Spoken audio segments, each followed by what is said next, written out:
J'adore. Shaina, bienvenue. Salut. Très content de te recevoir ici. Ça me fait plaisir aussi. Veux-tu boire quelque chose avant qu'on commence? Je veux bien un thé. Un petit thé? Allez, je vais te chercher ça. Là, c'est la petite séquence invité tout seul au balcon le temps que je fasse l'été. Ok. J'arrive.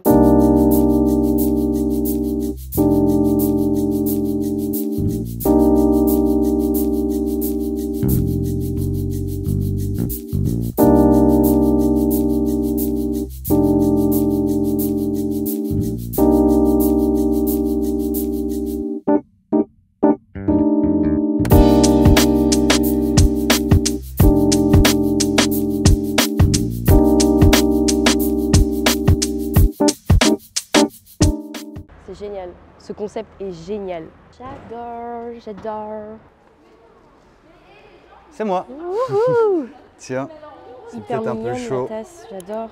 Bon, comment vas-tu? Je vais très bien. Encore une fois, très content de pouvoir te recevoir dans le format. Merci d'avoir accepté aussi rapidement. Oui, mais Et- ça m'a fait trop plaisir de Ok. recevoir ce mail, ce message. On a plein de sujets à aborder. Il y a plein de trucs trop cool dont on va pouvoir parler. Ça va être top. J'ai trop hâte. Pour contextualiser un petit peu pour les gens, du coup, toi, pour résumer très largement, créatrice de contenu sur YouTube, Instagram, Exactement. voilà, homemade, toute seule, Tout le temps. globalement. Très indépendant. Si tu devais donner un fil rouge à ce que tu proposes, ce que tu crées pour les gens, Je prône le fait d'être soi-même dans un monde où il y a des codes et des cases. et ça fait longtemps du coup que tu es sur ça? Ça va faire 4 ans maintenant où je suis vraiment active et je bosse vraiment, tu vois. Et avant, il n'y avait pas d'études d'audiovisuel, etc. Non. Alors, il faut savoir que j'ai toujours été très nulle à l'école. Ouais. L'école, c'était pas mon truc à moi.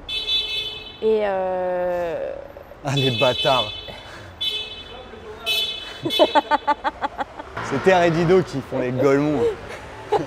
Du coup, tu me disais, il faut savoir que de base, moi et l'école, c'était zéro. Je comprenais pas l'école, je me sentais pas à ma place à l'école. Petite anecdote d'ailleurs, j'en ai parlé dans ma dernière vidéo YouTube et j'ai dit qu'au collège, j'avais dit à un professeur que j'étais plus intéressée par l'histoire d'Eminem que ce qu'il m'enseignait. oui, j'ai vu ça. Ok. Catastrophe. Réaction du prof? Il me comprenait un peu quand même, tu vois. Il comprenait le fait que tu te reconnaisses pas dans les codes de C'est l'école et les cases et tout ça. Il me comprenait bien ce prof, il était vraiment gentil. J'ai débouché sur autre chose parce que moi dans mon éducation le sport c'est obligatoire. Ouais. Le sport de combat jusqu'à mes 18 ans et C'était quoi comme sport? le judo. Moi Pareil que j'étais- moi. Mais non, Je te jure. la Bretagne, le La judo, Bretagne, le mais judo, c'est c'est incroyable. Du coup j'ai commencé très tard et on va dire que la carrière s'est envolée, elle est montée très très vite. Donc je suis partie Pôle espoir, tout au ça. collège en pôle espoir. Ouais. Et d'ailleurs la seule chose qui m'a retenue dans ce lycée de ne pas être virée, c'était que j'avais de très bons résultats sportifs. Du coup ils se disaient bon, t'as des bons résultats sportifs, on peut pas te virer, même si t'es un peu nul à l'école. Ah, c'était vraiment par rapport aux notes, c'était pas histoire de comportement ou quoi que Non, ce soit. jamais. Ouais. J'avais pas d'amis, j'étais très renfermée sur moi-même. On a toujours voulu me faire redoubler parce que j'étais trop timide, que je ne m'intégrais jamais. Ok, c'est fou du coup de voir ce que tu fais aujourd'hui. Oui, c'est paradoxal, Ah ouais, de fou. ça n'a pas de sens, C'est tu super vois. intéressant. Et en fait, je suis restée en pôle espoir. Mon objectif de vie à moi, c'était d'aller à l'INSEP. Je vivais judo, je dormais judo, je mangeais judo. Je n'existais que pour ça. Mais il s'est passé que je me suis fait harceler au lycée. Il y a eu un moment où en fait, je pense que ma tête n'arrivait plus. Et elle s'est dit, c'est soit la santé mentale, soit ma carrière, mais à quel prix, tu vois. Donc j'ai choisi de rentrer chez moi. Donc je me suis fait diagnostiquer, j'ai fait une dépression.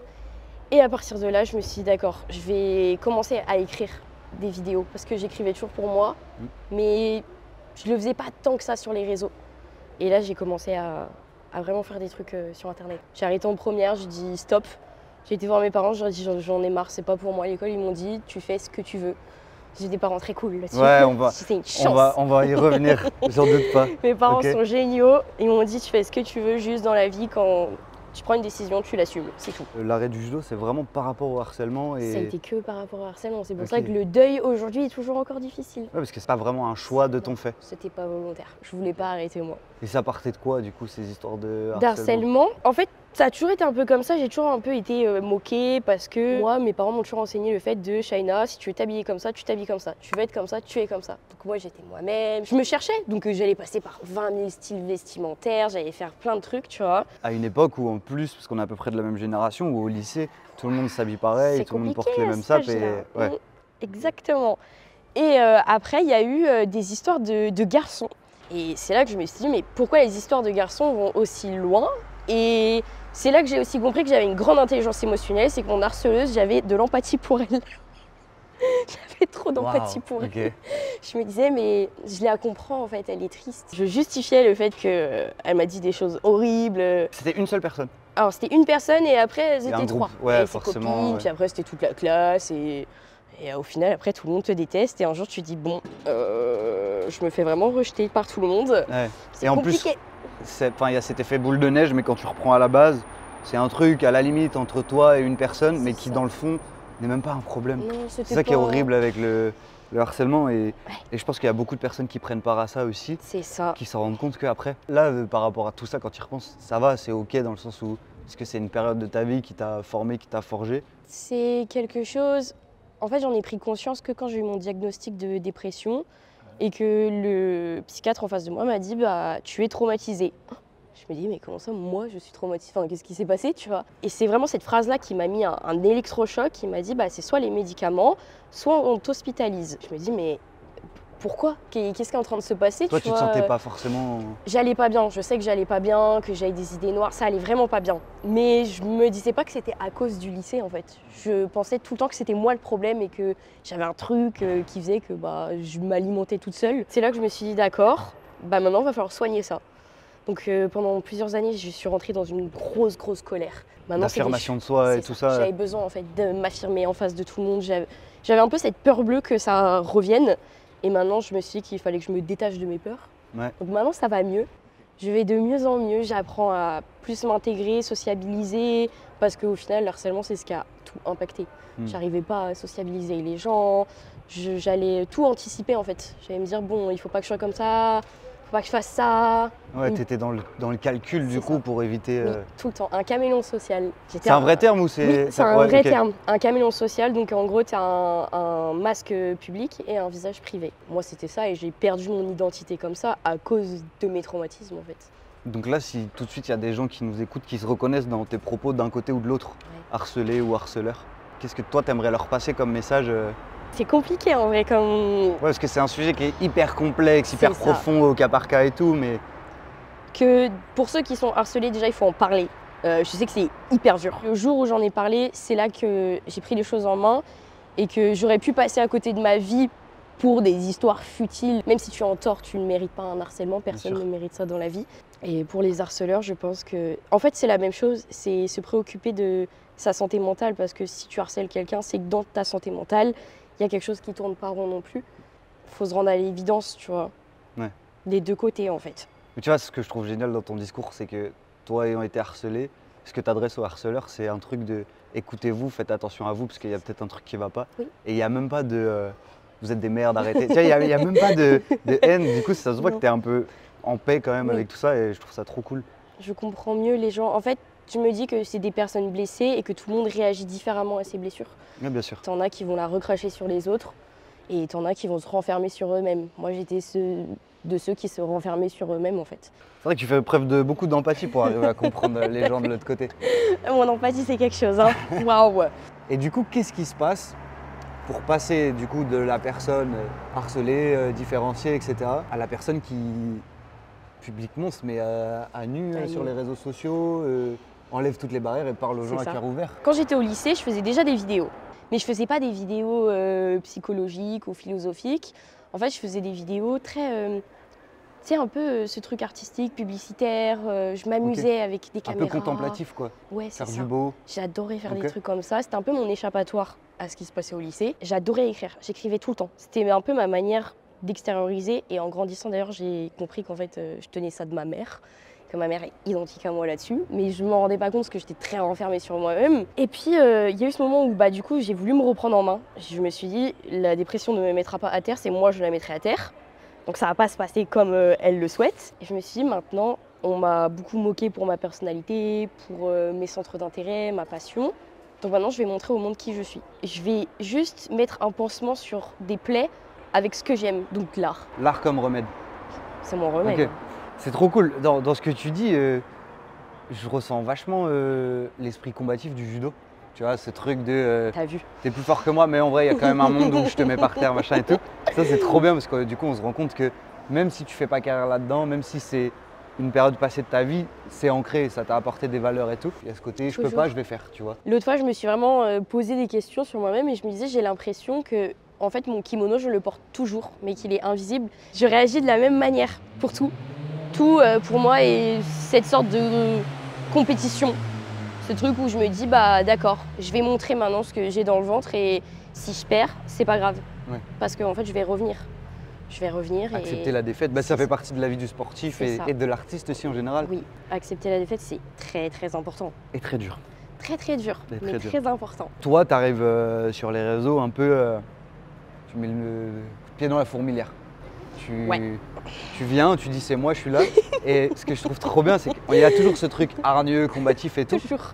Mais je ressens pas dans ce que tu proposes un truc de regardez comment je suis plus forte que vous tous.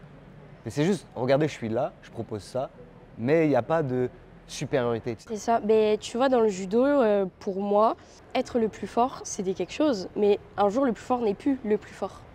Un jour, on prend toujours ta place, tu vois. Un jour, ça s'arrête. Je pars du principe que dans la vie, c'est pareil. Et j'ai aussi cette façon de penser qui est que chacun a son propre monde. Et qu'en fait, bah, je veux pas rentrer en guerre avec les autres mondes.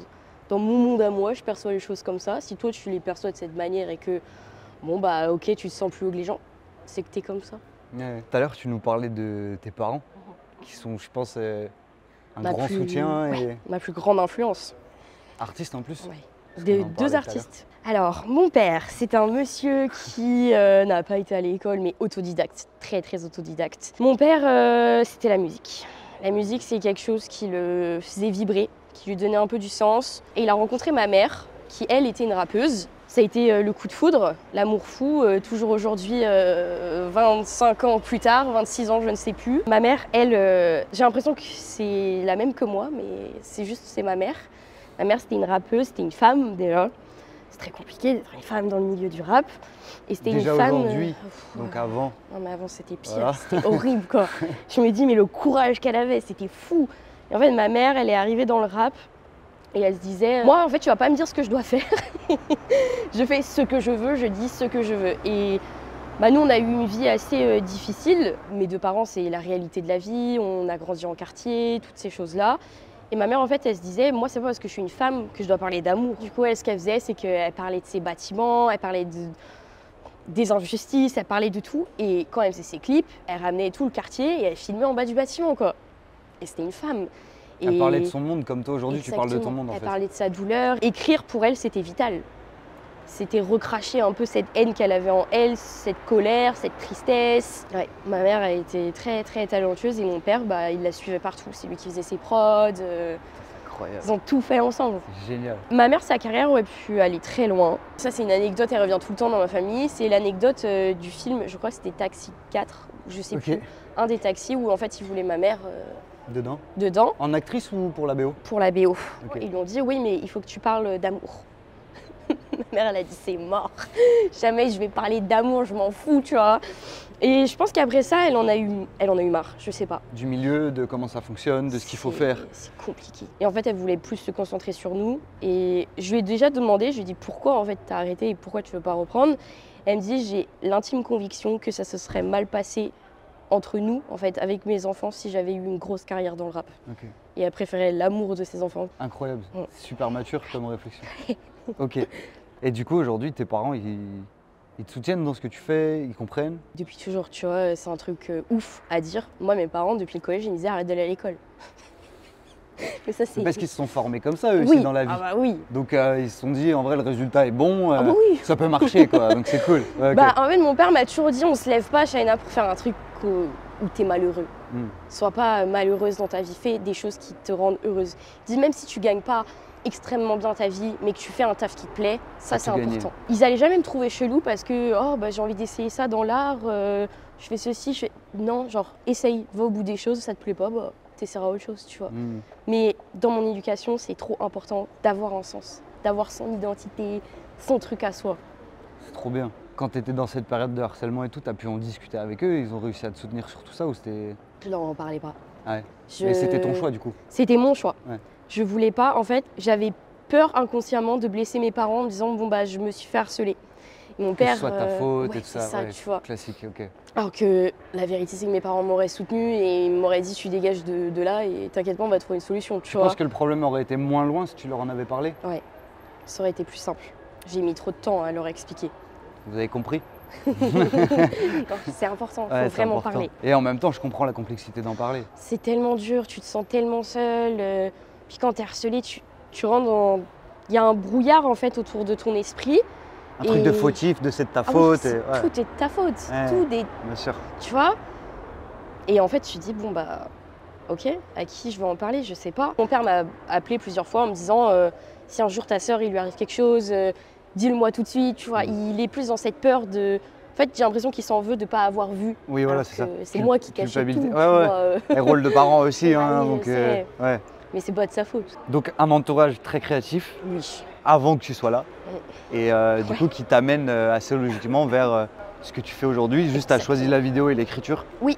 Ça aurait pu être plein d'autres choses, quoi. Ça aurait pu être vraiment autre chose, mais un jour, mon père, bon, ça c'est pas ouf à dire, hein, mais moi, mon père, il m'avait craqué un logiciel.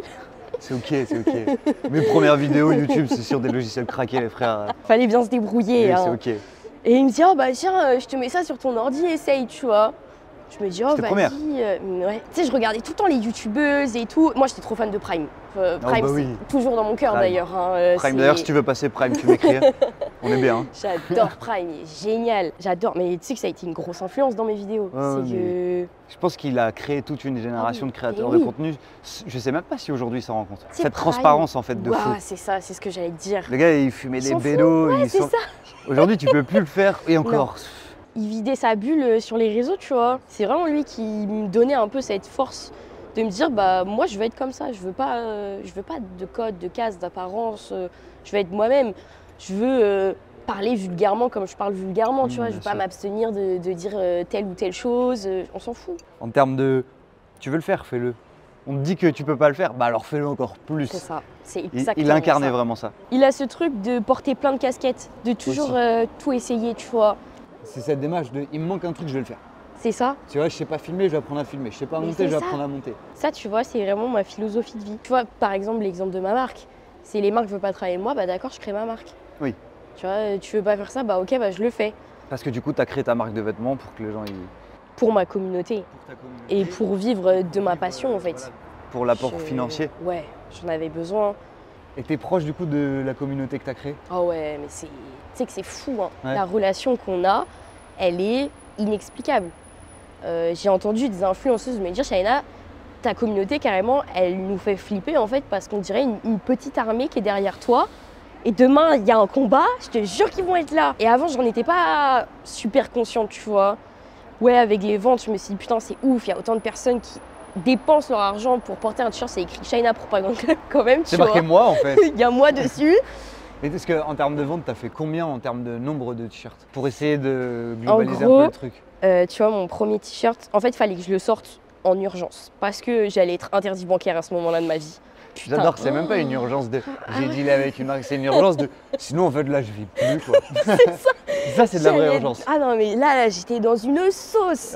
Je disais à mon père, bah vas-y viens, je vais retourner, parce qu'avant les réseaux je bossais sur les chantiers. Il me dit non, non, c'est mort, tu rentres pas au chantier, tu vois. Je dis ouais mais là j'ai besoin d'argent, tu vois, c'est compliqué, je reçois des lettres bizarres là, tu vois. Et il me dit non, tu vas sortir un t-shirt. Il dit maintenant t'as 2 jours pour me faire un dessin. Okay. Je dis mais quel dessin, quelle marque, quel truc. Je dis moi j'ai jamais envisagé de faire ça dans ma vie, tu vois. Et petit aparté, t'étais pas dans un contexte familial qui te permettait de pousser de l'argent, etc. Ouais, non, ils avaient assez pour eux, il fallait l'indépendance. Moi j'ai grandi dans la précarité de fou. Okay. Genre là je suis vraiment la première personne de ma famille qui arrive à vivre vraiment de façon hyper cool, tu vois. Ouais. Je fais ce que je veux, mais j'ai grandi dans la précarité, c'était hyper dur. Parce que ça je pense que c'est important à dire parce qu'en fonction des familles où on est, bah, les gens peuvent ne pas forcément comprendre que tu puisses te retrouver en interdit bancaire. Et quand tes parents ils ont tout juste pour eux, même s'ils ont envie de t'aider, ils vont pas l'inventer l'argent. Je vais te raconter une anecdote. Ma mère, je lui dis maman, je vais être interdit bancaire. Elle me dit mais vas-y c'est rien ça et tout. Je dis, en mode ça y est, t'as débloqué ta première étoile. Elle l'a fait plusieurs fois, je te jure que tu t'en sors. T'inquiète, ça va le faire. On se débrouille toujours et tout. C'est trop bien. Du coup 2 jours, je dessinais un truc. Je me dis bon vas-y, je vais faire une petite tête avec... Avant je portais tout le temps un bonnet CP Compagnie. Avec mes... Oh putain, le flash. C'est vieux. Okay. Très vieux. Bon. Okay, et en gros, c'était un petit dessin, il y avait écrit China Propagande Club.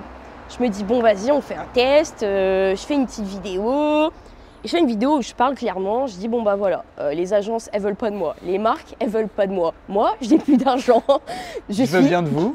Je suis dans la merde, en fait, tu vois. Et là, je poste la vidéo, je vois les commentaires, mais un truc impressionnant. Et je sais pas, il y a eu combien de commentaires, mais c'était fou, tu vois. Et en gros, les gens étaient là, ouais, on s'en fout, on pisse sur les agences. Et moi, je me dis, mais quel mouvement je suis en train de créer encore, tu vois.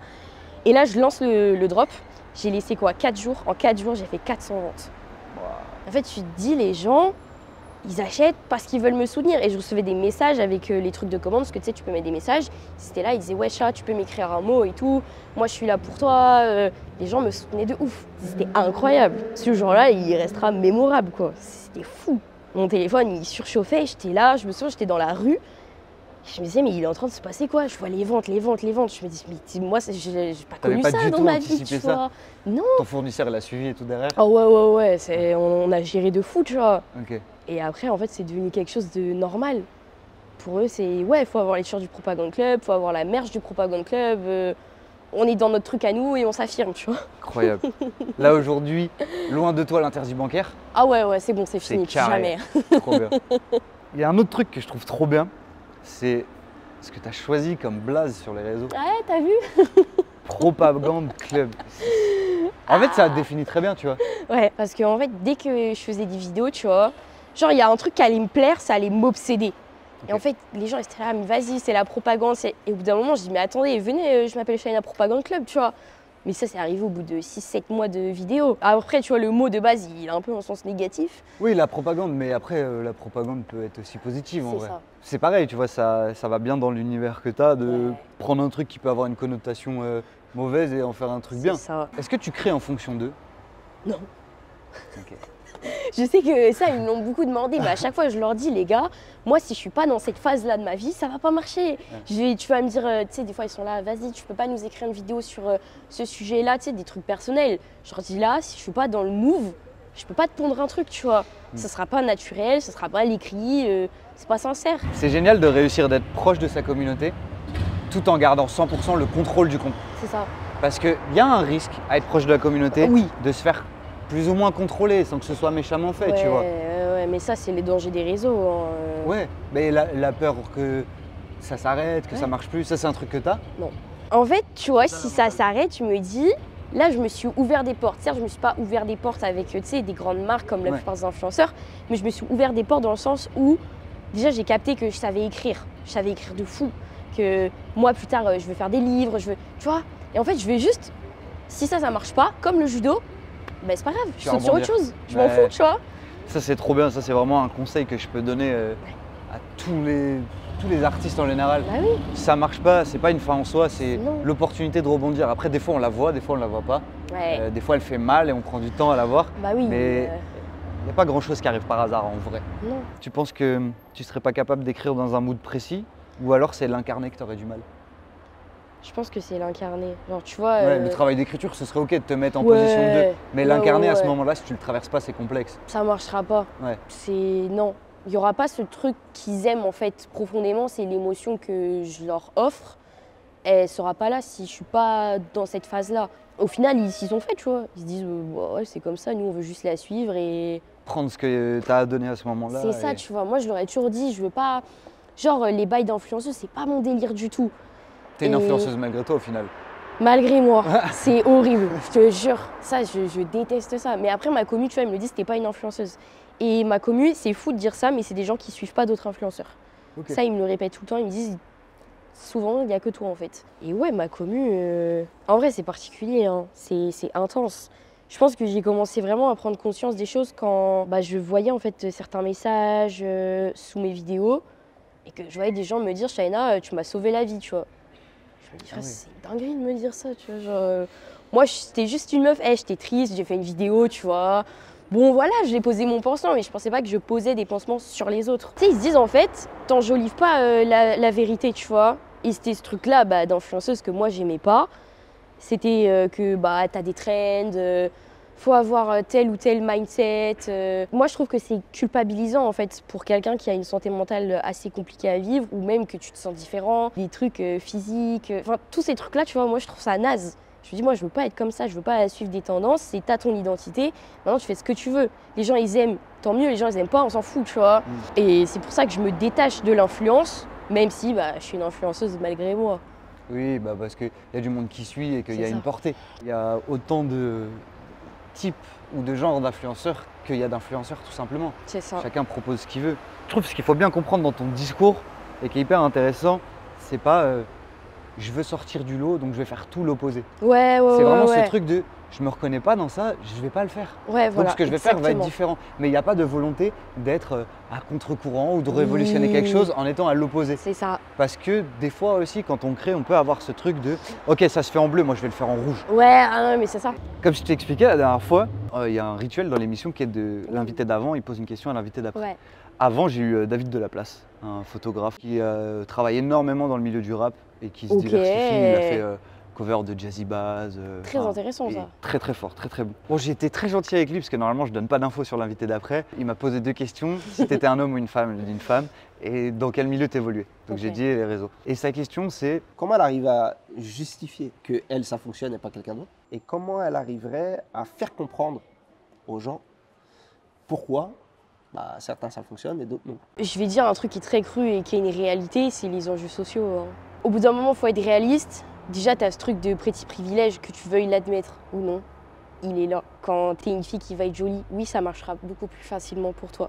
Moi, j'avais pas de moyens, je suis née dans une famille pauvre, mais j'avais une richesse artistique qui était phénoménale. Donc ça, déjà, c'était un avantage, contrairement à certains qui n'en ont pas forcément, tu vois. Oui, parce que c'est une éducation aussi, à l'art, à la démarche de faire, d'écouter, de regarder, de comprendre, de ressentir. Il y a ce truc aussi, pourquoi peut-être ça marche moi et peut-être pas d'autres. Je pense que c'est parce qu'il y a cette honnêteté aussi et cette volonté. Si vraiment on s'éloigne des trucs sociaux et de la réalité de la vie, il y a ce truc d'être soi-même et de la volonté. Je pense que, comme je le dis, brille à ta manière et plus tu brilles, plus les gens en fait sont attirés par ta lumière. Mais ce truc de volonté, il était présent dès le début. Quand tu as commencé à être sur les réseaux, tu voulais que ça marche. En fait, au début, je m'en foutais. Genre, c'était pas dans mon intérêt. Mais tu avais quand même de la volonté. J'avais en fait cette volonté d'être moi-même. C'était vraiment pour moi-même, tu vois. Volonté d'exister comme tu as envie d'exister à ce moment-là, en fait. Je voulais juste tout faire pour moi-même. C'était que pour moi que je faisais tout ça. Par pur égoïsme, tu as touché des gens. En fait, si je fais un gros résumé un peu… C'est la réalité. J'ai eu une conversation avec une meuf il n'y a pas longtemps sur Insta. Parce qu'on parlait des artistes et en gros elle me disait qu'est-ce que tu penses des artistes par exemple de la panne de création. En général les artistes ils pensent que si on n'est pas triste, comme Van Gogh par exemple, il y en a ils pensent que s'il avait été diag et traité, il n'aurait pas été aussi talentueux. Est-ce que c'est pas, excusez-moi du terme, mais bandé un peu sur le milieu de l'art et ce côté-là d'âme torturée parce que c'est pas que ça. Ce truc-là. Okay. Et en gros je disais mais moi les seules fois où j'ai cru avoir une panne de création, c'est quand en fait je me basais que sur ma tristesse pour créer. Et qu'en fait quand tu te détaches de ça, tu te rends compte que tu peux créer avec tout. Absolument tout ce qui est autour de toi, tu vois. Et du coup on parlait et elle me disait mais Shaina, genre tu te rends pas compte de l'impact en fait que tu as eu. Je lui dis non. Non, dis-moi. Elle me dit ouvre les yeux s'il te plaît que en fait inconsciemment tu as montré ton monde au monde. Et que tu t'en rends juste pas compte des fois, tu vois. J'ai du mal. Autant il y a des jours je vais me dire ok j'ai fait ça et le lendemain je vais me dire mais en même temps c'est abstrait. C'est banal tu vois. C'est abstrait, c'est quelque chose qui est virtuel, c'est sur les réseaux. Tu mets pas de visage, tu mets pas de voix. C'est vrai, moi je suis complètement d'accord avec toi. À l'époque où je travaillais avec Théodore, on sortait d'un tournage, on a été manger au McDo, tout ça, donc il y a plein de gens qui viennent pour faire des photos avec lui et tout. Et quelqu'un qui vient me voir qui me dit on peut faire une photo, tout ça. Je dis ouais tu fais comme les autres, t'attends et puis il va faire des photos avec toi. Tu vois, elle me dit non je veux faire des photos avec toi. Je fais moi tu regardes ce que moi je fais là toi tout de suite là toi et tu veux une photo de nous deux dans le téléphone. Je te jure il y a eu un truc de fou et quand on s'est assis après à table, Théo il me fait t'as pris ta première photo? Je dis mec. Et lui il venait d'en prendre 70 vraiment tu vois. Et il me dit ouais celle-là tu vas jamais l'oublier et tout. J'avais déjà des commentaires machin, des gens qui me soutenaient à l'époque. Mais entre ça et le fait qu'elle prenne une photo, qu'on discute pendant 10 minutes, c'est ça. L'impact de fou, tu vois. Le body privilege. Beauty, j'ai un accent, il est dégueulasse. Beauty privilege. Ouais. Tu dis par rapport aux femmes, est-ce que tu trouves qu'il existe aussi chez les hommes où ils sont… Ah ouais? Ah oui, je te l'affirme. Ah ouais, moi j'ai l'impression qu'ils sont un peu plus préservés de... Bah après... Dans d'autres mesures peut-être. Est-ce que je vais vraiment entrer dans le sujet les hommes, les femmes? Je vais pas faire ça aujourd'hui. Hein. Tu reviendras. Je vais me calmer pour ça. Tu reviendras ou sur un autre format, t'inquiète. Mais je trouve que maintenant, avec la génération TikTok, oui. Tu vois. Peut-être à l'ancienne, non. Tu sais, genre, on va prendre l'exemple de con, les gamers. Tu vois, les gamers, souvent, tu sais, ils sont dans leur chambre. Enfin, tu vois, le délire. Alors qu'aujourd'hui, il faut que le gamer, il soit un peu plus esthétique. Tu vois. T'as ce truc où... Ouais, ok. Ouais. En tout cas, de la génération TikTok, tu vois le nombre de likes, tu te dis qu'en fait, c'est juste un beauty privilège. Sur un playback, tu vois 200 000 likes, tu te dis que c'est juste de la beauté. Et toi, t'en joues ou tu utilises cet aspect-là? Pas vraiment. Ou alors tu fais ton truc et s'il rentre en cause, c'est malgré toi, tu l'as pas calculé quoi. Je l'ai pas forcément calculé, tu vois. Parce qu'au début de mes créations, moi j'ai pris beaucoup de haine par rapport à mon physique. Encore aujourd'hui, hein, ça continue, tu vois, c'est toujours pareil. J'ai pris beaucoup de haine. Mais tu vois, je vais te donner un exemple con, c'est qu'il y a un moment de ma vie où je me suis fait une coupe à la garçonne. J'ai vraiment rasé l'arrière de ma tête. Et là, on t'a dit, mais qu'est-ce que tu fais? C'est pas féminin. J'ai pris une sauce pour ça, tu vois. Mais comment tu peux porter un truc comme ça? En fait, je me disais, je m'en fous des standards de beauté, tu vois. J'en ai rien à foutre, c'est pas mon dos. Je veux une coupe comme ça, j'ai une coupe comme ça. Mais est-ce que c'est pas le jeu de l'exposition? Je parle pas forcément en termes de stats, mais à partir du moment où tu le publies sur Internet. Je trouve ça trop triste à avouer. Je déteste avouer ça. Mais ça l'est, tu vois. C'est horrible. Hein. Parce que là, tu vois, on échange, on partage des points de vue. Et s'il faut, dans les commentaires, je vais prendre une petite stamp parce que j'ai dit tel truc et que, ah non, c'est impensable de penser ça. Mais en vrai, si... Waouh! Ah ouais! Oh waouh! Attends, on va se poser là. C'est une petite Maserati là. Mais il y a toujours un petit moment comme ça dans l'émission où il y a un gros gamos qui passe et on fait ah ouais, il est bien. Qu'est-ce qu'on se disait? Putain, oui, parce que t'as dit telle ou telle chose et les gens trouvent impensable que t'aies tel point de vue, alors que si t'avais échangé en direct avec la personne, ils t'auraient dit ah, je suis pas d'accord. Et il y a juste un débat. Oui. Alors que le fait que ce soit réseau, ça va être oh, le connard, il pense comme tu vois. C'est les réseaux, ça. C'est le jeu de l'exposition où tu rends ça public. C'est l'aspect compliqué en fait de ce taf, je trouve. Tu vois, je l'ai mal vécu pendant longtemps ça. Mais aujourd'hui, je me dis juste en fait, c'est des gens qui rentrent en guerre avec mon monde, mais ça marchera pas. Moi, je fais pas la guerre, je suis tranquille, tu vois. Ah, c'est bien comme mental. Puis c'est ce qu'on se disait avec David aussi, un peu plus de bienveillance entre les gens et tout serait beaucoup plus simple. Oui, tout serait même beaucoup si plus simple. Même si c'est la contrepartie des réseaux sociaux, etc. Quand un influenceur se prend une vague de haine pour peu importe la raison, mais tu sais, les raisons un peu bancales de physique, de tel discours, ça de trucs. C'est harcèlement. Hein. Et bah ouais, je trouve ça dur, même si il gagne des millions, il peut bien encaisser ça. Mais en vrai, que tu gagnes des millions ou que tu sois interdit bancaire, ça fait aussi mal. Ça fait mal. Tu restes humain, c'est ce que je dis toujours. T'es pas un robot, t'es humain, t'as des émotions. Et il y a cette culture sur les réseaux que je déteste, c'est la culture du non-droit à l'erreur. C'est-à-dire en fait, t'es pas humain. C'est bien ça. Tu vois, t'es pas humain. T'es influenceur, donc t'as pas le droit de te tromper dans tes propos, t'as pas le droit d'apprendre. Il y a des sujets, des fois, on peut être super con parce que c'est notre première vie. Des fois, on n'a pas la science infuse. Hein. Des fois, on dit vraiment de la merde. Je suis complètement d'accord. Et en fait, t'as pas le droit d'avoir une erreur. Tu l'as, mais on te le donne pas. Ouais, c'est ça. C'est ça le vrai truc. Et c'est pour ça que je dis tout le temps sur mes réseaux, ne m'idéalisez jamais parce que vous serez vite déçus de moi. Vraiment. C'est... Oui, je fais des conneries, des fois je dis de la merde, des fois je me mets en colère, des fois ma colère dépasse ma pensée. Mais je reste humaine, tu vois, bah oui. Comme tout le monde. Moi, c'est ce que je dis à mes élèves, tu vois, que je forme en break, les jeunes, je leur dis, quand vous êtes en cours avec moi, je vous apprends ma vérité de la danse. J'ai raison sur ce que moi je vous dis, dans mon univers, c'est ma vérité à moi. Voilà. Mais à l'intérieur de ça, prenez ce qui vous appartient, ce qui vous parle, et allez prendre les vérités d'un tel et d'un tel pour construire la vôtre. Exactement. C'est un peu la même chose en fait. Ouais, mais c'est pareil. Hein. Tu prends ce que tu as à apprendre en fait, c'est tout. Et juste petite précision, quand on dit ça, bien sûr qu'il y a quand même des actes de certains influenceurs qui sont 100% condamnables. Hein. Les trucs avec des jeunes filles ou des jeunes hommes, non. Les trucs sans consentement, tout ça, on les emmerde quand même. Oui, je pense que c'est peut-être le seul côté où vous pouvez être... Ouais, là tu peux, là. Là tu peux y aller, mais sinon, un peu plus de bienveillance. Oui. Parce qu'en plus, je suis sûr que la plupart sont très bienveillants dans la vie, ou en tout cas pas agressifs, tu vois. Oh bah bien sûr que oui, c'est la barrière de l'écran. C'est ça. As-tu une question à laisser pour le ou la prochaine invitée? Oui, du coup. Incroyable. Nous sommes toutes oui. Pour le prochain invité, je lui demanderai qu'est-ce que signifie pour toi briller à ta manière et est-ce que tu as la sensation de briller à ta manière. Voilà. Incroyable. Et du coup, toi, tu as la sensation de briller à ta manière? Ah ouais, 100%. Voilà, il n'y a même pas de réflexion, c'est cash. C'est bon, je suis dans mon monde, tout va bien. Et ça signifie quoi pour toi, briller à ta manière? C'est comme la phrase d'Oxmo, que je mets partout tout le temps et que j'ai même tatoué ici. Que tu es comme une bougie dans la pièce, entourée de gens sombres qui veulent te souffler. T'es comme une bougie qu'on a oublié d'éteindre dans une chambre vide. Tu brilles entouré de gens sombres voulant te souffler. Tu brilles en fait, même si le monde veut te souffler dessus, même si des fois c'est toi-même qui te souffle dessus, tu brilles et juste brille par toi-même. Dans une pièce où peut-être que tu as la sensation de ne pas avoir ta place, en fait tu l'as, tu t'en fous. C'est être soi-même, c'est trouver son identité, c'est savoir répondre à la question de qui je suis. Je suis complètement d'accord. Et puis même quand on parlait de bienveillance tout à l'heure, bienveillance envers les autres, mais envers vous-même aussi. C'est hyper important envers soi-même. Hein. C'est dur. C'est dur, hein. Moi je sais le premier, je vous dis ça, mais je dis pas pour autant que je le fais. Même carrément, tu vois, faut se privilégier soi-même parfois. Tu vois, j'ai dit une phrase avant-hier sur mes réseaux.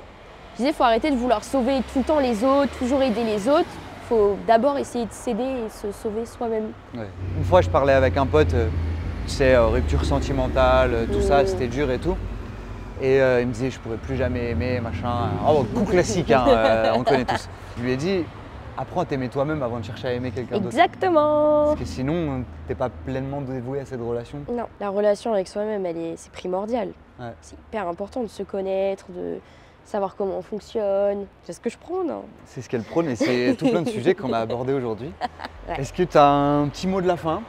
Un petit truc à rajouter? Bah, brillez à votre manière, hein, toujours. Brillez à votre manière. Prenez soin de vous, prenez soin de votre créativité. Ciao.